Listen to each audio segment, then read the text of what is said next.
can't explain to you, I cannot put into words what that meant to me, that I was able, and it changed my life in a good way, what that meant to me, how good that felt, that I could have that kind of an impact on someone's life. Well, it happened to me the first time in the first year, and I don't remember, because I'm, getting a little older, I don't remember the sequence in my mind that first year, but I just remember thinking, we have to do something like this for well, back then I didn't have this in my vocabulary, the LGBT community, but we have to do something like that for this, and we need to write a play that tells their stories. Okay, I'm not gay, but I do have a personal stake in it. 4 out of 11 of my cousins, the 11 cousins, including myself, are gay. My brother, Michael, a year and a half younger than myself, is gay. He had a particularly difficult time. Our father was first generation Italian, very old world, very strict, very old-fashioned. And while growing up in the late 60s, what we heard at home growing up was, it's sick, it's disgusting, it's not normal, it's horrible, and I don't know, you probably remember growing up in school, it was the worst thing anyone could call you, was queer. And my poor brother, he tried so hard not to be gay. I mean, he just really tried very hard to be gay. And you just can't not be what you are. And he went away to college in Boston, and he came out, and I was the only one in the family he shared with. And that was wonderful. But the way he had to come out to my father was not under the best circumstances. He was out clubbing with his boyfriend, and he had a little altercation on the dance floor with some straight guy, and later on when he went outside to get some air, he was followed out, and the guy said, "You like to start trouble? Well, I like to finish it," and then he stabbed him. And he almost died. He was rushed to the hospital, and we piled in the car and headed up to Boston in the middle of the night, and my father walked into the ICU, and there was Michael with makeup and glitter, and yeah, not a good time for the family. So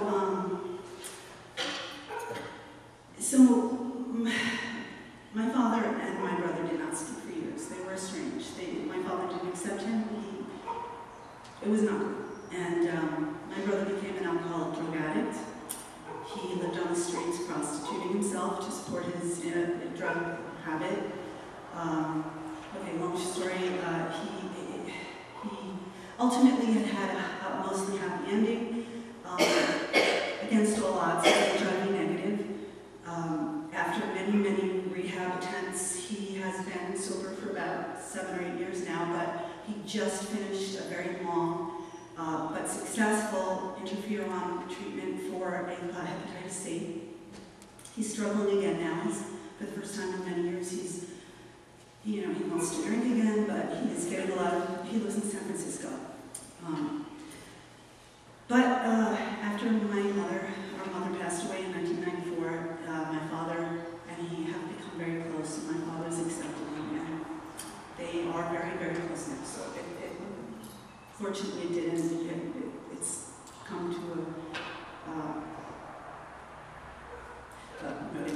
So anyway, I have shared intimately much of the pain that my brother has gone through over the years, and my father, which was very difficult for him. He's my father's only son.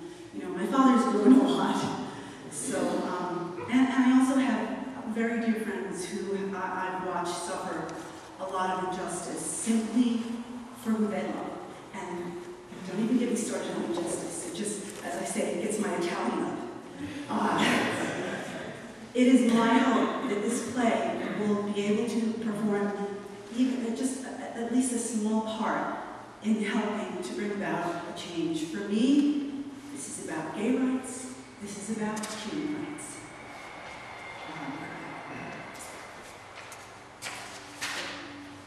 As Stacey said, we'd really be happy to take your questions during the coffee hour and to interview if you have any stories you would like to contribute, experiences relating to the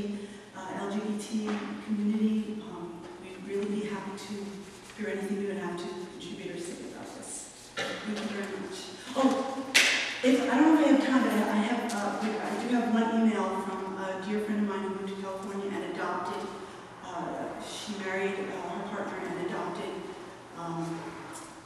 We have 5 more minutes? Okay, I'll read it very quickly. She had a particularly very bad experience. Okay, we have been together for 13 years total. I do tend to talk quickly, I'm sorry. Diane, I've known for about 20 years. She was a teenager when I met her. She came out before she moved to California. Smart, wise, wonderful kid. I love her to death. They were just recently out here visiting. They have an adorable son. He wants to be an Olympic swimmer. She did a second adoption in '97. There was a 7-year stipulation on the adoption by the courts. What an ordeal the adoption was. We dealt with social services. We paid them $1,500 to say no.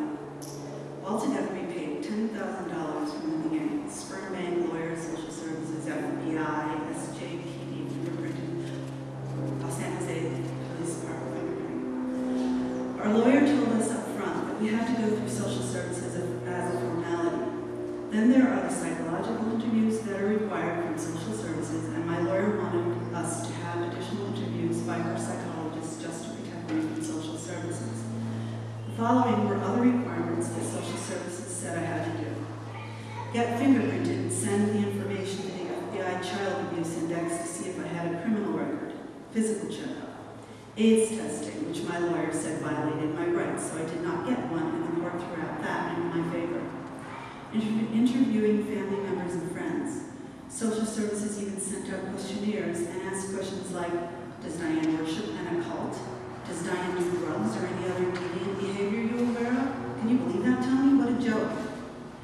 We had several interviews with the social worker, which was unbelievably not okay with gay people. I think she meant that the social worker was unbelievably not okay with gay people. In our final interview with this woman, she was asking about my and Kim's sex life.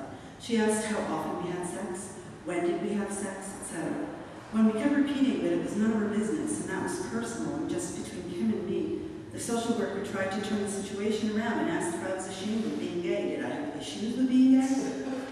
I stopped the interview and called my lawyer, who asked me to give the phone to the social worker. After that, the social worker said the interview was over. That was the last day I ever saw of her. Shortly thereafter, I received a packet that my lawyer predicted I would get. I was denied the adoption. A month or so went by and we appealed and went to court. Judge Danner was presiding. He interviewed us. He told me that the information that he had from social services read like I was the perfect and granted the adoption. In the end, I secured my son's financial rights, educational rights, and his medical rights. See, if I had not adopted him, I would never have been allowed to take him to the doctors, find the right schools, help him with financial security, because I would never have been considered his mom in these institutions in our society. And last but not least, God forbid, if something had ever happened to Kim, I would not be allowed to raise him if any of her family members fought it. They would have had complete rights. Her father even fought us on the adoption. Yet he was all talk, no action. Welcome to